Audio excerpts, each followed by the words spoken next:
All right. So last week, last week we talked about parents, and that was so much fun, right? How many of you talked to your parents and you were like, I understand now why you were horrible to me?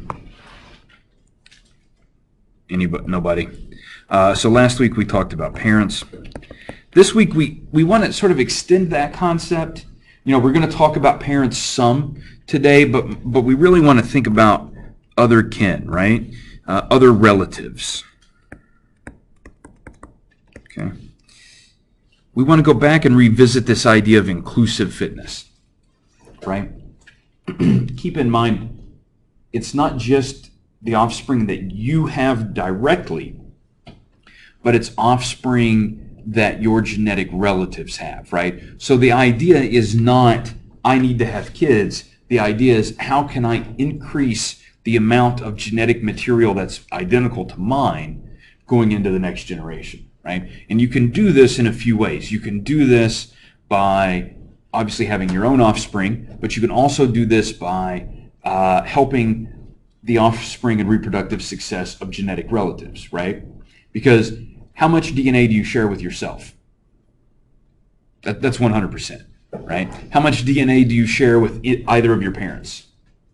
It's 50%. How much DNA do you share with a full sibling? You know, I mean, you have the same mother and the same father as your sibling. 50%, right? Okay. How much DNA do you share with a niece or a nephew? Yes, 25, right? And what about your niece or nephew's kids? It's half of 25, right? It's 12 and a half. Also, if you were to go out another jump from your, you know, like you're talking about cousins, you're thinking about things, aunts, uncles, grandparents, we have to think about this genetic relatedness, right? And when we're thinking about how strong is that genetic, you know, how closely related are you, we're thinking about, on average, how much DNA do you share with that individual, right? And so you can go, parents is 50%, so any grandparent is going to be, on average, 25%, right? So you can kind of go up. Your aunts and uncles, also going to be, you know, if your parents are 50% and they share 50% with their siblings, you multiply 0.5 times 0.5, and what do you get? 0.25, right? 25%. Does that make sense how we come to those? Is it the same if they're like a half aunt or uncle? No. No, okay, I didn't think so. No. So is that the same as like a cousin? I tried to look it up. What's a half uncle? So a normal uncle is 25%, right? So a half uncle on average is going to be 12.5%. Okay, that's right. Does that make sense? Yeah. On average. And when I say on average, it is possible that that could be, because if you think about what 50, you see it, but this is on average. That's why it's always on average, right? Because that can be different, but it's not on average going to be different. Okay? All right. And so we want to look at that reproductive success and that genetic relatedness, right? So the whole idea of inclusive fitness is we want to kind of think about, like, what is altruistic behavior? Why do we have altruistic behavior? This is just like helping others, right? Why would you ever bother to help somebody else? If the whole point is to get your DNA to the next generation, unless you can put some of your DNA in that other person and have a half copy of you come out, there's no point being nice to anybody, right? I mean, according to that very strict definition, right? But because we know other people can be related to us, other people can have DNA that's similar to ours, you know, we should be nice to our sisters because they can have offspring that share some DNA with us, right? Okay. Things we need to think about is, what's the cost to you, right? You always think about you first, right, Mary? What's the cost to you, and what's the benefit to the other person, right? And in general, if the benefit outweighs the cost, you'll perform that action, right? So let's imagine, you can think about some very sort of interesting situations here. What if you have a sibling who needs a kidney transplant? You got 2 good kidneys, they've got 0 good kidneys. Are you going to give them a kidney? Well, the cost to use a kidney, right? You can live without a kidney. You can't live without 2 kidneys, right? What's the benefit to your sibling? Life, right? So maybe giving your offspring a kidney makes some sense, right? Donating a kidney. Now, what if your I'm going to make up a crazy story here, okay? What if your sister had her thumb cut off and she needed a thumb donation? Are you going to donate a thumb to your sister? Probably not, right? The cost to you is considerable. It's a thumb, but what's the benefit to her? Well, she gets a thumb, right? But she could do well without a thumb, right? I mean, you were going to do without a thumb, right? Right? It's not a life or death. So the benefit doesn't outweigh the cost. So you're probably not going to do that, right? Kidney, you're probably going to give. Thumb, you're not, okay? Now, what's important is and this is where things get a little tricky, right? Is thinking about what are the conditions that could cause something to evolve, and then does that actually evolve? Those are two separate questions, right? Two separate things. You can have the conditions under which something could evolve, but it doesn't necessarily evolve. But something can't evolve unless the conditions are set there, right? And so there's an interesting situation here in a few moments. I don't know if there's a slide on this, but we should mention this. It's about, and please don't raise your hands, but let's imagine you're in a situation where your partner, and I don't mean like I mean like your sexual partner, right? So I just want to be clear about what kind of partner we're talking about. Has committed some infidelity, right? So you're going to be upset about that. Right? You're going to be, there's some level. Now, the question is, though, are you more or are you less upset if that infidelity was committed with a genetic relative of yours?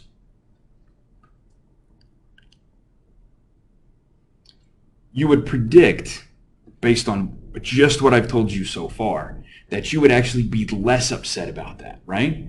And the reason, I know, Brooke, it's not true, but you would predict that, right? Because let's imagine we're all men. For some of you, that's going to be easy, and some of you, it's not, right? And let's imagine you have a female partner, and let's imagine you have a brother, and she has had sex with your brother. Hey, you know what's awesome about your brother? He shares 50% of his DNA with you. So basically, right, Krista, your partner just had a nephew for you. I know it's a little weird. And nephews are cool because they share 25% of your DNA, right? So would you rather try to help a vehicle for DNA that's got 25% of your DNA? Or what if your spouse or partner went out and found some random guy who has 0 DNA with you, right, Paul? And then that offspring, that kid's not even, it's like, the results of that are none of my DNA's there. I mean, at least if it's my brother, 25% of my DNA's there, right? So you should be less upset about that coming from this particular model, right? But in fact, most people are actually more upset. And there's some reasons to think about that, right? One, there's like this double betrayal thing you have to think about. Not only did your partner betray you, but a close genetic relative betrayed you as well, too, right? The other thing, and this relates to the statement I just made, is perhaps that doesn't happen often enough for us to have evolved a mechanism to make that easier for us to take, right? If your brother was constantly having sex with your partner, your mate, then we would have over time evolved a mechanism to go like, yeah, it's not so bad, right? But if that doesn't happen often enough, then we're not going to evolve a mechanism to relax that upset. Does that make sense? I think that's kind of an interesting thing to think about. And if it's a twin brother, you should be like, I wanted to watch football that night anyway. It's the same amount of DNA if it's an identical twin, right? Nobody's getting into this. Why is everybody kind of cringing? Don't answer that, Paul. This is a question you don't answer. That was rhetorical. I just want to throw that out there. Don't answer. You have to sit where Michaela sits to answer those questions. Right by the door. You can I'm going to leave. I can say them because I'm up here. All right, so there you go, right? Altruism would evolve or could evolve if the cost to yourself is, again, outweighed by that benefit, right? Multiplied by the probability of the genes that person carries. And we're thinking about Hamilton's rule here, right? And there's some math. And I know, Jason, you wanted to do math last week, and I wasn't letting you do it, right? And so we've got a mathematical equation here, okay? Really simple. How much is the cost to you, right? How closely related genetically are you to that person? 50%, 25%, 12.5%. And what's the benefit to them, right? And we're measuring these costs and benefits typically because we're talking about reproductive capacity in, your ability to reproduce. If you take an action and it removes your ability to reproduce, then that's going to be an extremely high cost to you, right? So let's say you could have, in your lifetime, we'll just make up a number, 5 offspring, right? And you do something that prevents you from having 5 offspring, but it helps your sibling who's related to you at a 0.5, and their offspring are going to be related to you at a 0.25, right? So you could have how many offspring? Let's say you hit 5, right? And each of the offspring that you would have would be related to you at 50%, right? Okay. How many 0.25 offspring does your sister have to equal the 0.5 offspring you could have? And it's pretty easy because one's twice as big as the other. She better have 10 kids, right? Because if you're losing out the opportunity to have 5 offspring, right? Because what's 5 times 0.5? That's 2.5. And what's 0.25 times 10? It's also 2.5. So those are equal, right?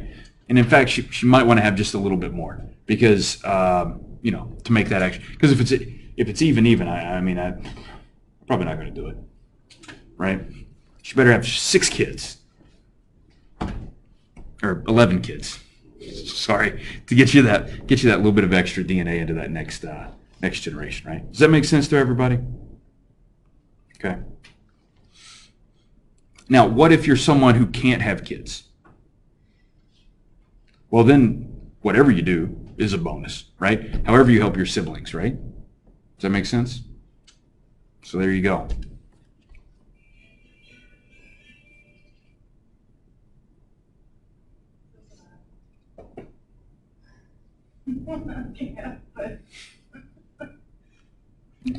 There you go. Questions about this? This is actually kind of important. No? You understand it?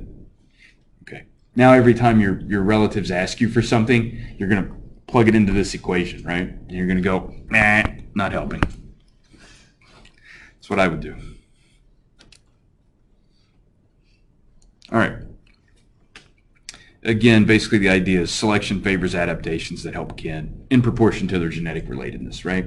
How many of you have a third cousin twice removed? Just making up a very distant relationship, right? What happens if they call you and they say, I need $50? You probably are like, who are you again? But what if your sister calls you, your brother calls you, and they say, hey, I need $50? You probably still go, who are you? I would hang up on them. But you're more likely to help closer relatives. And this is, I hate to say it, it's pretty obvious, right? Every study that's been done is clearly demonstrated the more DNA someone shares with you, the more likely you are to help them. Now, there is sort of an extra wrinkle on top of that we'll talk about in a few minutes, right? Because if your grandma calls you and she says she needs $50 and your nephew calls you and says he needs $50, who are you more likely to give $50 to? Your grandma or your nephew? Huh? Yeah, your nephew. Why your nephew? Grandma can't have kids. She's not putting any more of your DNA out there, right? Jason? So in terms of thinking about inclusive fitness, at least like in the class aspect, would we be generalizing the whole population when we're talking about inclusive fitness? Because I'm like thinking back to the whole, well, we know that people sometimes aren't happy when they get cheated on when it's inside family compared to outside the family. I'm like thinking in terms of like competing, like sibling rivalry, for example. Yeah. Stuff like that. So would this be like So, overall population or specific? So siblings are actually a really good question, and that kind of draws back to a little bit of last week, right? So the interesting thing about siblings is when you're trying to get parental resources, okay, siblings will fight constantly, and that's, in fact, I think the end result of this conversation today and last week, I hope the end result is if your family's not fighting, they're not doing it right. Because fighting and conflict is the norm, right? Because there are resources out there, and how many times have you heard of like inheritance disputes? Anytime someone's died, there's been a dispute about who gets what, right? Whatever it is, even if it's your great grandmother's plastic spork collection, right? Somebody's gonna argue over that. Like, I should get that because Meemaw was nicer to me than you, or whatever. I don't know, right? I don't know what you call your great grandmother if you even have one. If you do, start calling her Meemaw. Name I pulled out. So siblings are weird, right? Because siblings, on the one hand, you want to get all the resources you can from your parents, but so do your siblings. And so you're going to compete with each other. And in fact, siblings will do things like in mammal species, like if one sibling, you know how mammals feed their babies, right? So like the first sibling to get there will try to like drain the well as much as they can so the other siblings can't get anything, right? So they'll try to consume as much breast milk as possible so there's less there for their siblings so they can increase their own individual survival, right? So while on the one hand it's sort of a special case, but on the other hand it's not really, right? Because again, how much DNA do you share with yourself? 100%. So you're going to do whatever you can so you survive, right? Because your offspring are going to be related to you at 50%. Your sibling, yes, they're related to you at 50% as well, but not only do you have to help your sibling, but then it's like a two-step process, and then you only get a 0.25 out of that, right? And so you're more likely to try to help yourself. You would want to help your siblings over anybody else, full siblings, of course. So yeah, I think siblings are interesting because you do want to help, but you also want to get from them as much as you can. Now I think there's a shift later in life because once you reach reproductive maturity, you're not really relying on parental investment as much, right? And I know it's a little different in our society when we think about like wealth that you can leave, right? And so I think that creates a unique human sort of thing that I don't think you would see in like raccoons or something. But I don't think they're like two raccoon adult siblings coming back fighting over their parents' like aluminum foil collection or something, or whatever raccoons collect. I don't know. It's the best example I have, Jason. So I think that's actually I think a unique anomaly in humans. Like keeping well. Although in birds and territories, it's kind of interesting. We can talk about that at some point too. Birds will fight over territories if their parents die, and it's kind of we'll talk about it in a few minutes. We'll talk a little more about siblings and why you might not want to leave home, but why you might leave home anyway. Why do you have families in the first place? Kind of an interesting thing. But yeah, so siblings are a unique situation where you're going to want to compete, but also help at the same time.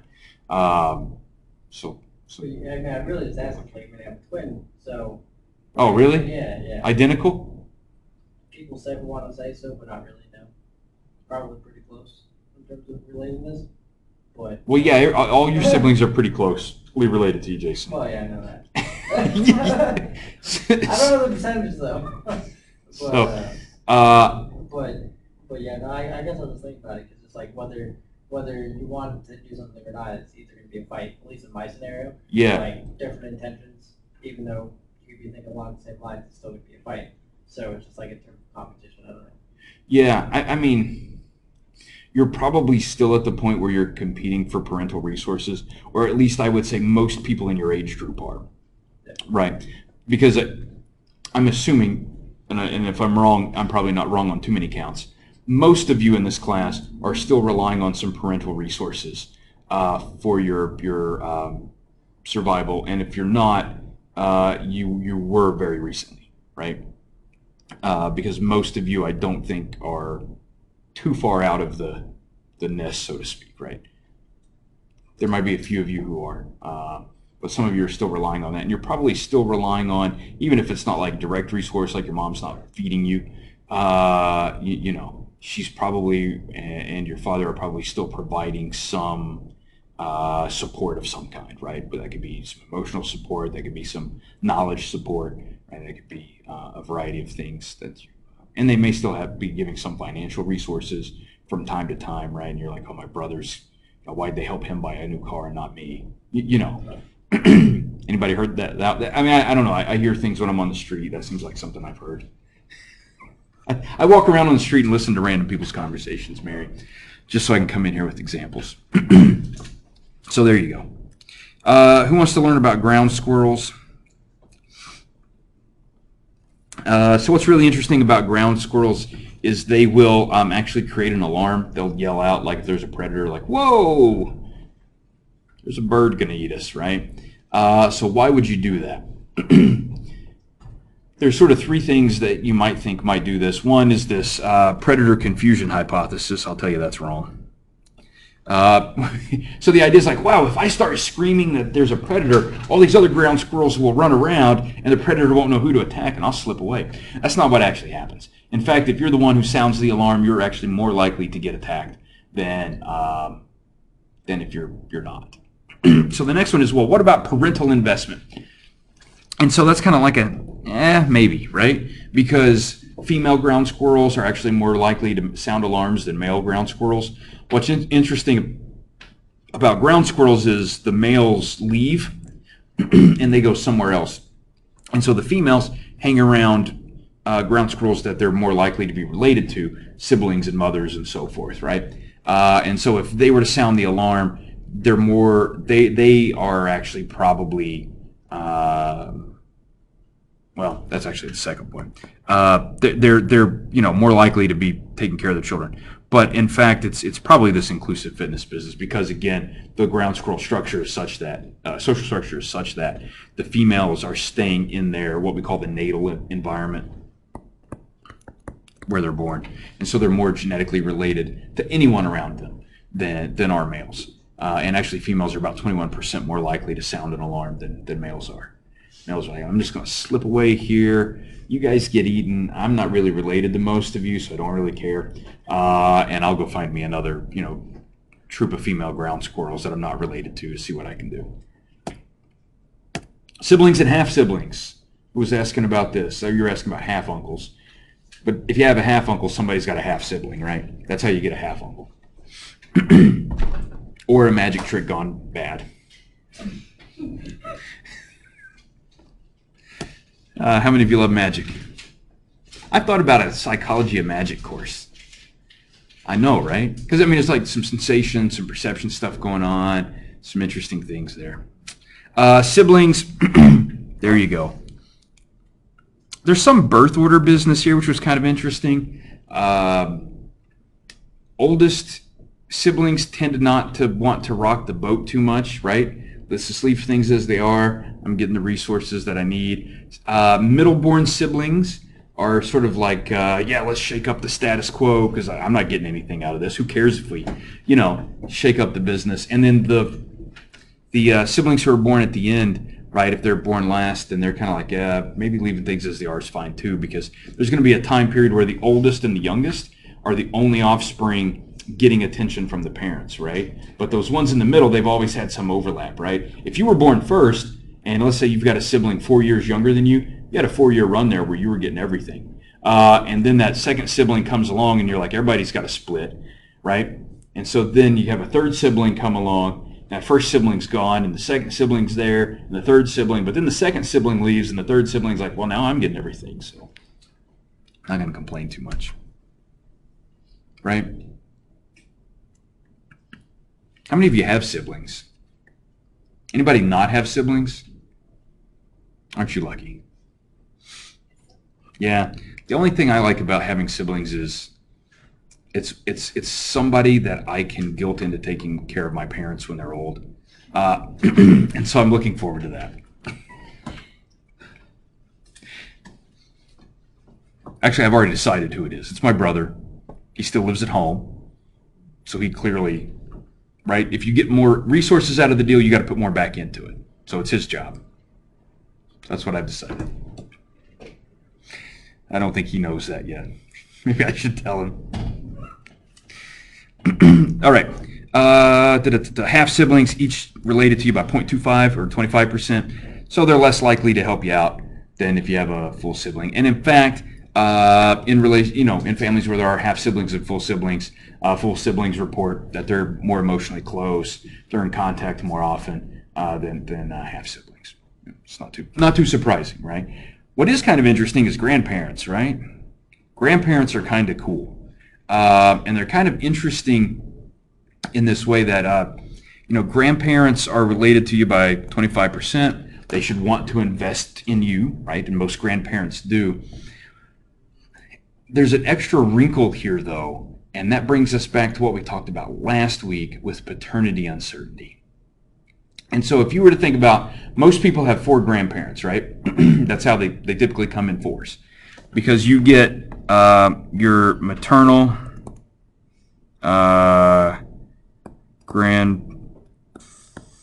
whatever, and then you have your paternal side, right? What's interesting about this is your maternal grandmother knows beyond a shadow of a doubt that she's your grandmother, right? Because she knows that whether she knows that your mother came out of her uterus, and your mother knows that you came out of her uterus. That's a direct line, 100%. Okay? And in fact, maternal grandmothers spend more time, more energy, more money on their grandkids than any other of the other 3 grandparents. Okay? The next person who spends the most time with you as a grandparent is actually your maternal grandfather. Again, he knows that his daughter, he doesn't know 100% it's his daughter, but he knows his daughter is your mother because he knows you came out of her uterus, right? He's not 100% sure that his daughter is his, but the study that they did, I don't know, a little fuzzy here on this. There's still that one opportunity for paternity uncertainty, right? There's some idea that the reason why the maternal grandfather in this particular study would be more likely to invest in you is because there was less infidelity in that generation than there is in current generations. I know, that's the face I made, Garrett. I think there's something else going on. I don't know. I feel like... Go ahead, Josh. You had something? I was just saying. Oh, because I feel like a more important concept here is the time that you have accepted that offspring as your daughter, right? I feel like that's something they didn't really think about. Because, I mean, if you've been taking care of someone for 30 years, right? I mean, at that point, you're like, that's my daughter, I guess, whatever. The next person to give you resources in terms of grandparents is your paternal grandmother. Again, she's 100% certain that your father came out of her uterus. She's not 100% certain that your father put anything in your mother's uterus to make you, right? So that's how that works. You guys are aware of this, right? Okay. And so there's that paternity uncertainty. The person who gives you the least amount of support as a grandparent is your paternal grandfather. He's not sure your father is actually his son, nor is he sure you're actually his son's son or daughter, right? So he just, there are 2 times there for paternal or uncertainty. So that's going to be the least likely person of your grandparents to give you any support or funding. So there you go. So based on the tricks I taught you last week, trying to act like and make your face look like someone, you should try, because you've got the most opportunity to increase investment from your paternal grandfather, right? Because your maternal grandmother's already giving you a lot, right? Looking more like her is not going to help. Looking more like your paternal grandfather, though, that's actually going to increase his investment in you. So right there you go. Does that help anybody? I hope so, right? I'm trying to get you to extract as many resources out of people as you can. That's the whole point of this class. Now, if you do end up having grandkids, I hope none of you do. First, I hope none of you have kids. That's how you typically get grandkids. You have to have kids first, right? So I'm hoping none of you have kids because we don't need any more. But if you do end up with grandkids, you should be equally nice to all of them, unless some of them are jerks, and then you can just forget them. But that's on them. It's a cool story about grandparents, right?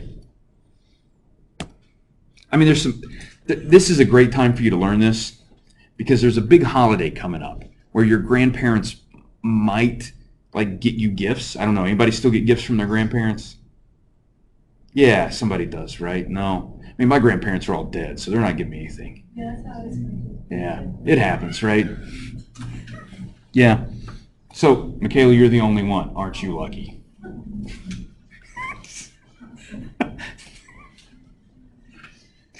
Well, try to get a little something extra for the rest of us. Okay.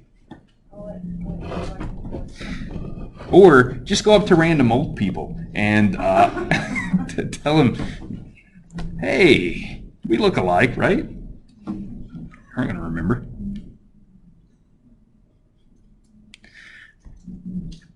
Krista, I hope you're writing down these life lessons.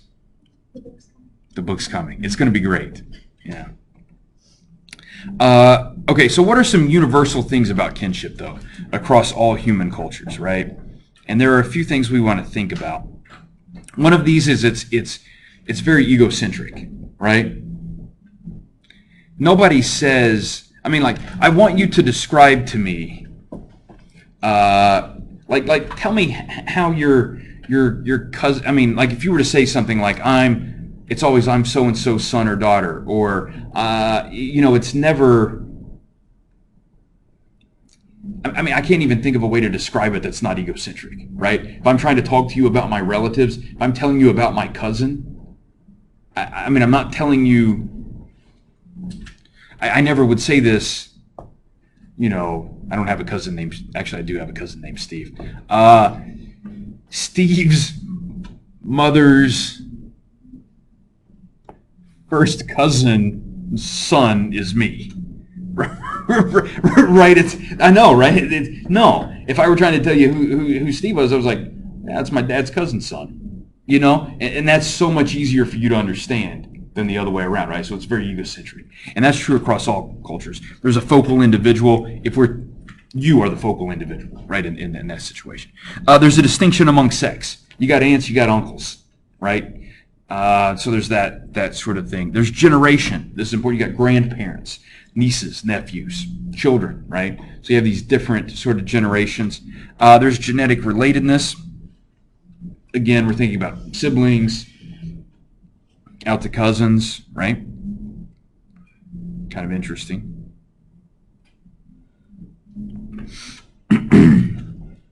We are looking typically for cooperation amongst kin. This is a pretty universal thing, right? Elders, you got to love your elders. They typically encourage younger folks to work together, right? And they can do that because they can, that helps acquire resources, right? And again, they're still working on getting more DNA into the next generation, right? You got all these like old people pulling the strings, right? I mean, you got to watch old people. They're crafty. That's how they got to be old. You don't get to be old unless you're crafty. Just keep that in mind. So work on being crafty so you can turn out to be old. No worries on that. Oh, we should think about real relatives, right? So people are typically aware of real relatives. There was an example in the book of a culture that uses the same word for like brother and close friend. And how many of you have a, I don't know, put whatever in here, an aunt, an uncle, a brother, a grandmother who's not really genetically related to you, and you know that, right? Maybe you can get some money out of them for Christmas. You could try that. So everybody's got someone, but there's a distinction still, right? I mean, even in families where there might be someone who fills the role, they might be genetically related to you and they fill the role of someone who's closer to you, there's still a distinction that they're actually a little bit farther away from you than someone in that actual role. Does that make sense? And, this is an interesting one. There was a whole story about panhandlers in the book. I don't know how many of you read about, you guys know panhandlers, right? They're people who ask for money. And they're saying that a lot of them will use, hey brother, can you give me some, and they'll sort of frame it in a right? And so once somebody's called you a familial term, then you're going to feel closer to them, right? And so then there's some chance you might give them more money. I don't know if that makes sense, right?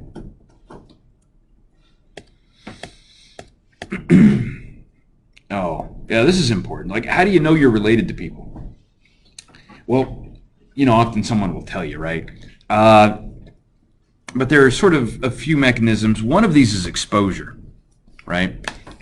If you are exposed to someone, you're probably related to them, right? If they're around you more, this is a thing that primates will do. They'll definitely, that exposure component is really important. We didn't talk much about, did we talk about incest taboos? And we didn't really. We could. We're not probably going to, because we need to get through some more slides. But this is a mechanism of preventing incest, right? So you don't want to mate with your relatives that are too close to you, right? Because the genetic offspring of that can have some problems.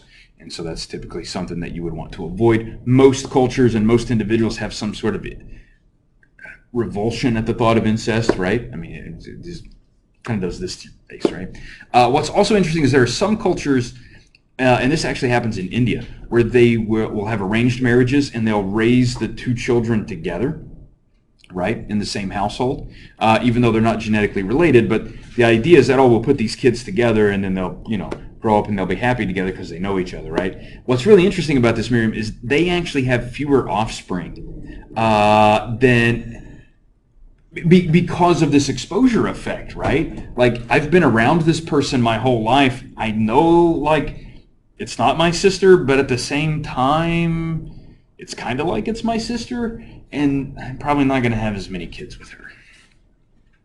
It's kind of interesting, right?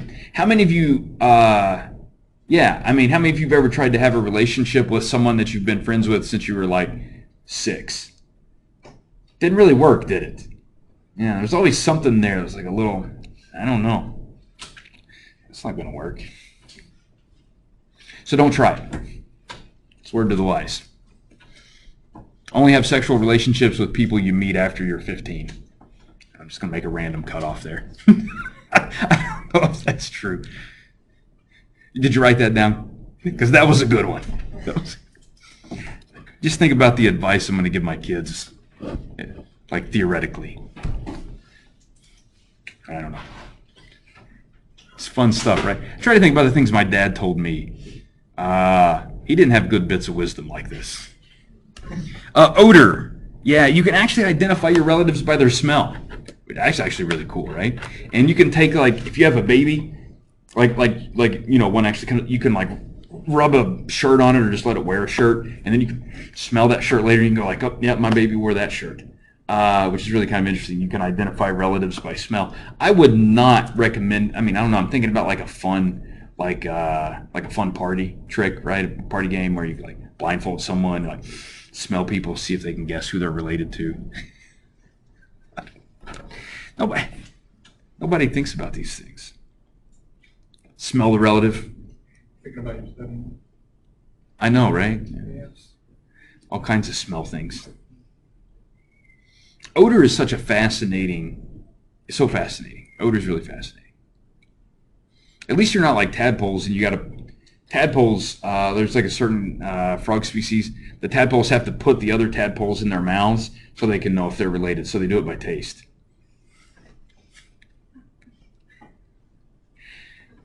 Taste your relatives. I know, right? There's so much there.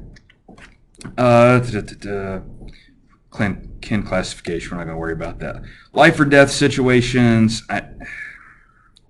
basically, the closer the relationship, the more you're likely to help somebody. I don't think there's anything here that really gives you a whole lot. This is kind of interesting. In some cultures, it seems that women are more likely to stay connected to their families than men. There are some reasons why this might occur. Some of this is that they need more support if they have offspring. So having close kin. How many of you know someone who's had a baby and their mother, their aunt, their grandmother came to help them and stayed with them? I mean, that's a fairly common practice, right? I mean, people have babies and their family think they can just come and stay with them. Another reason not to have kids, right? How many of you don't want to live with your mothers? There you go. So don't have babies. They won't come over. See, that's a good one to write down. Yeah. Also, if the father leaves or dies, right, then the mother can still have some support from her family, right? Why would the father die? Men die younger than women, right? I mean, that's a thing. So that happens, and so it might make some sense. This is one reason that there's also the grandmother hypothesis. Like, why are there grandmothers? Like, once women can't have babies, what are they good for? That's not my words. That's just me rephrasing the whole hypothesis. Some people were looking at me strangely there. And so there are actually some important benefits that postmenopausal women bring to families. One is they have obviously support. They have help, knowledge. They can take care of offspring, but they can also help in the absence of a father. Right? So if the father leaves and has mating opportunities elsewhere, or if the father dies, because again, men die at a younger age than women, the grandmother can step in and add, some support there for the offspring as well. I don't know, kind of interesting, right? Here's that business about grandparents. We already talked about that. Kinship and survival, grandparents, violence, right?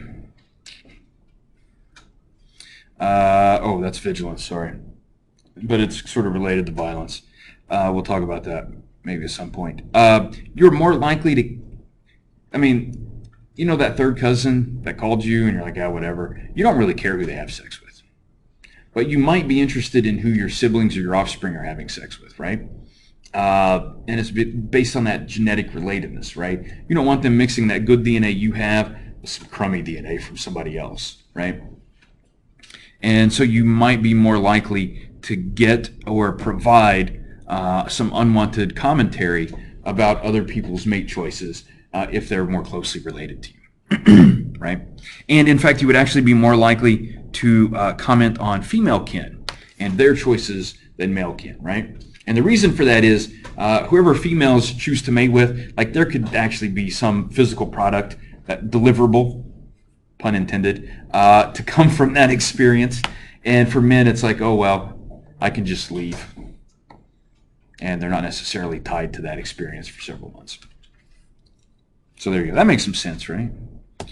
Kinship and stress. Basic story is here. If you live with both your parents, you have fewer stress hormones than if you're living with only one of your parents or you're living with more extended relatives.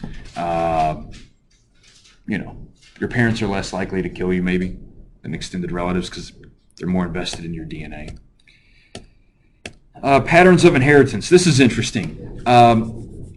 When men die, and they have a lot of money, they don't typically put clauses in their wills that their wives have to spend the money on their kids, right? Because when men die, they know, like, well, I'm old, my wife's not going to have more kids, whatever money she gets, my kids will get eventually, right?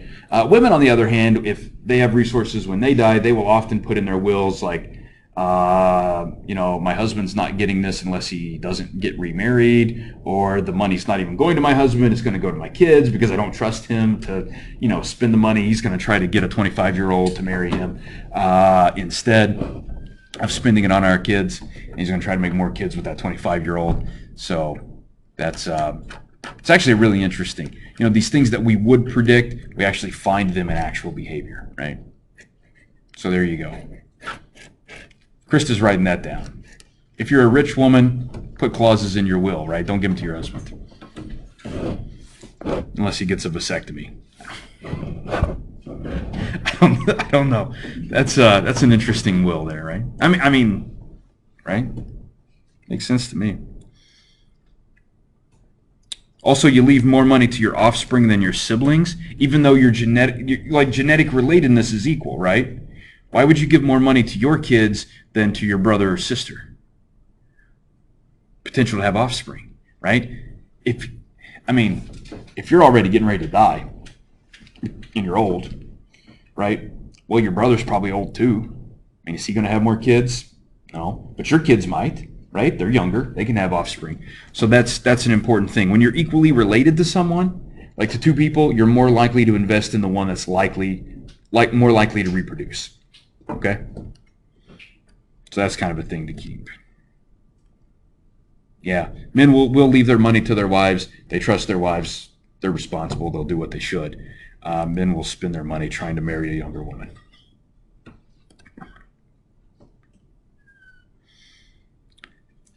Don't try to read this because this was confusing. I was reading about Fafas and Mobros, and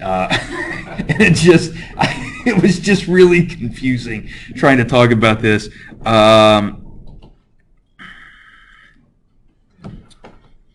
Don't worry about it.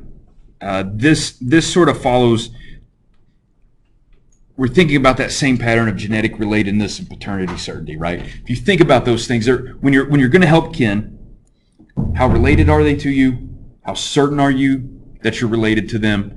And what's their capacity to reproduce? Really the things you got to think about. All right, different kinds of conflict. There are conflicts between parents and offspring. Parents want to distribute resources. Offspring want all of it. Siblings will fight each other, right, to get those resources. And then parents will sometimes fight. One parent might try to get the other parent to invest more, and that other parent's like, look, I could, but I could also go over here and probably make another kid instead. And so I think I'll do that. So there you go, right? And my guess is everybody in this room has seen all three of those types of conflict in their family. The reason is that's how we got here, right? These conflicts are so common and so prevalent that we've developed these mechanisms, we've evolved these psychological mechanisms to solve these problems, right? If they weren't that common, if they weren't the norm, again, it would be like your brother having sex with your spouse, right? In fact, you should be less upset about that, but based on math, but you're not. You're more upset about it because it doesn't happen often enough to evolve that mechanism. So how many of you have had conflict with your siblings? Now that Alyssa's not in class, everybody here has siblings, right? Yeah, go ahead, just you've something, right? Whether it was when you were 4 and your sister tried to take your Chuck Norris action figure and you wouldn't let her, and it broke the leg off of it, and you've not forgiven her since. You still have the leg, like send her pictures of it every year. That seems like an oddly specific story, but I think you guys get the point.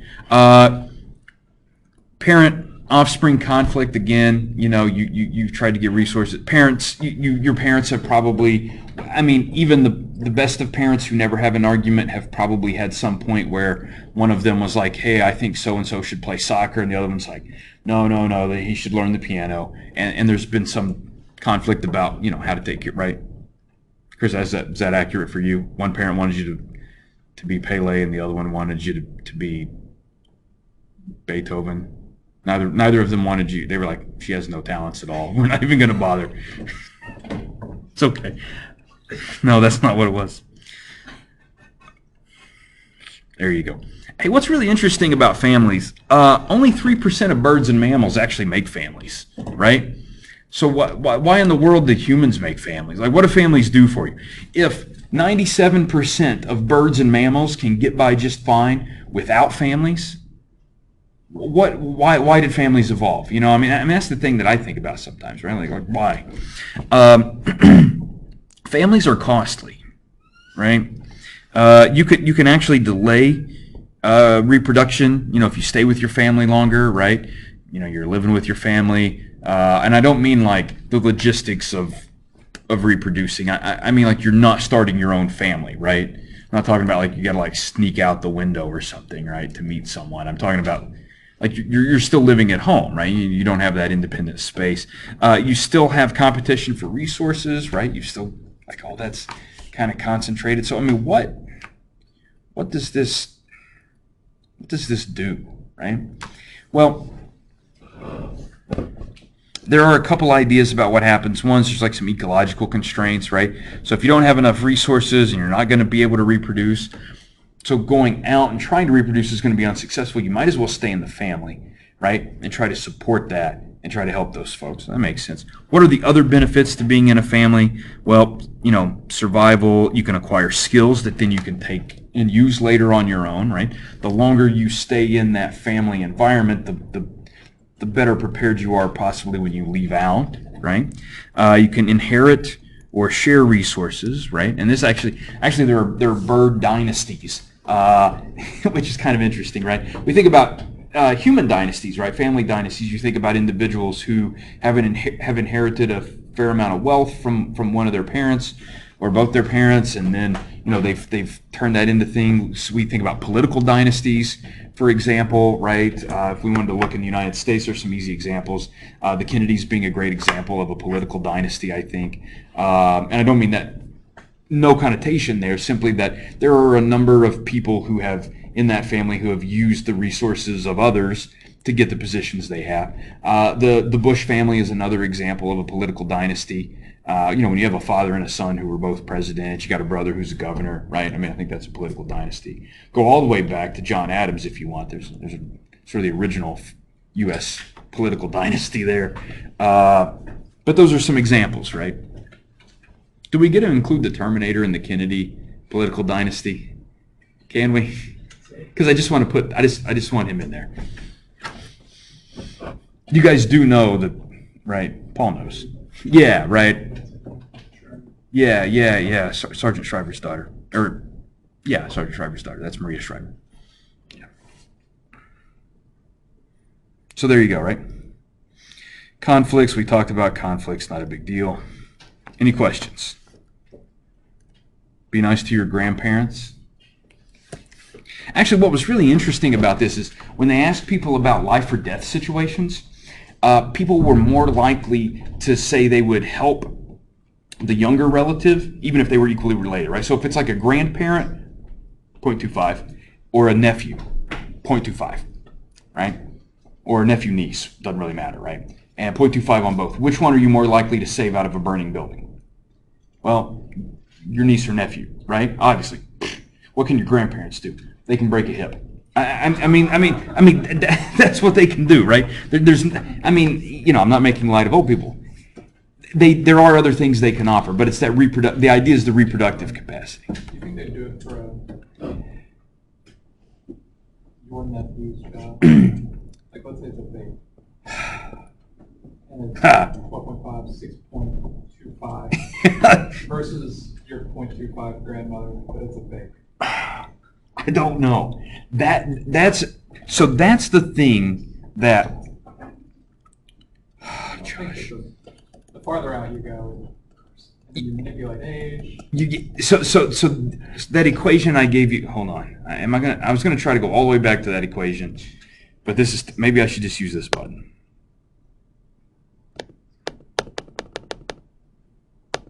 Well, we'll keep going. So Josh, you brought up a great question because this equation takes into account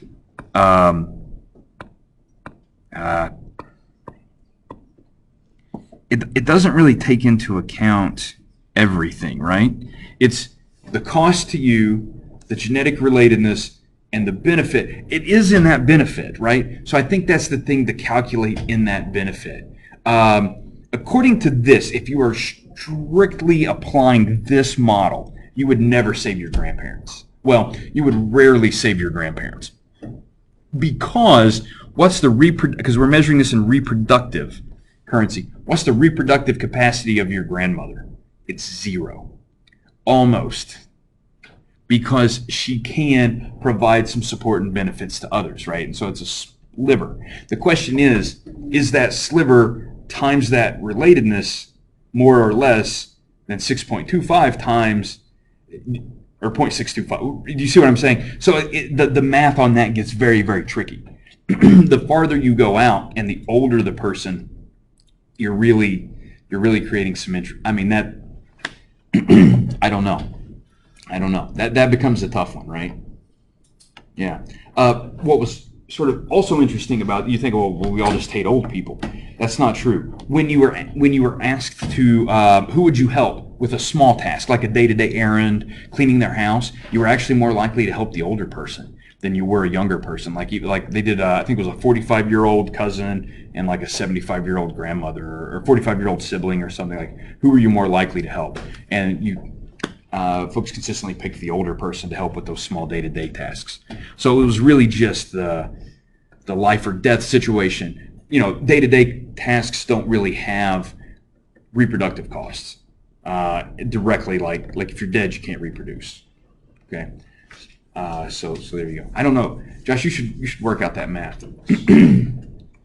Yeah. And then the question becomes, like, you've got two siblings. Let's say one of them has had some surgery that's reduced their reproductive capabilities. And then the question becomes, do you save a sister or a brother? Sister. You really think so? There's because you're 100% certain that her children. Well, not even. Maybe they're not. Because that's an interesting thought, Paul. Because on your end, with so, your own parents, but Paul, I don't know the answer, but you're thinking about it. That's what matters. Because you're right. Because you have to think about paternal uncertainty. You have to think about reproduction. Your brother can have more offspring than your sister. I would go for my sister. Huh? Like at an instinctive level, I think I would go for my sister. Huh? Like I'm just paying attention to the instincts right now because they're Yeah. they've been here. Do you have a brother and a sister? Well, I don't have brothers and sisters, but I just feel like if I did, I'd be more inclined to have my sister. I don't know if that's like, but I don't know how much of that is evolutionary instinct and how much of that is like misogynistic white knighting.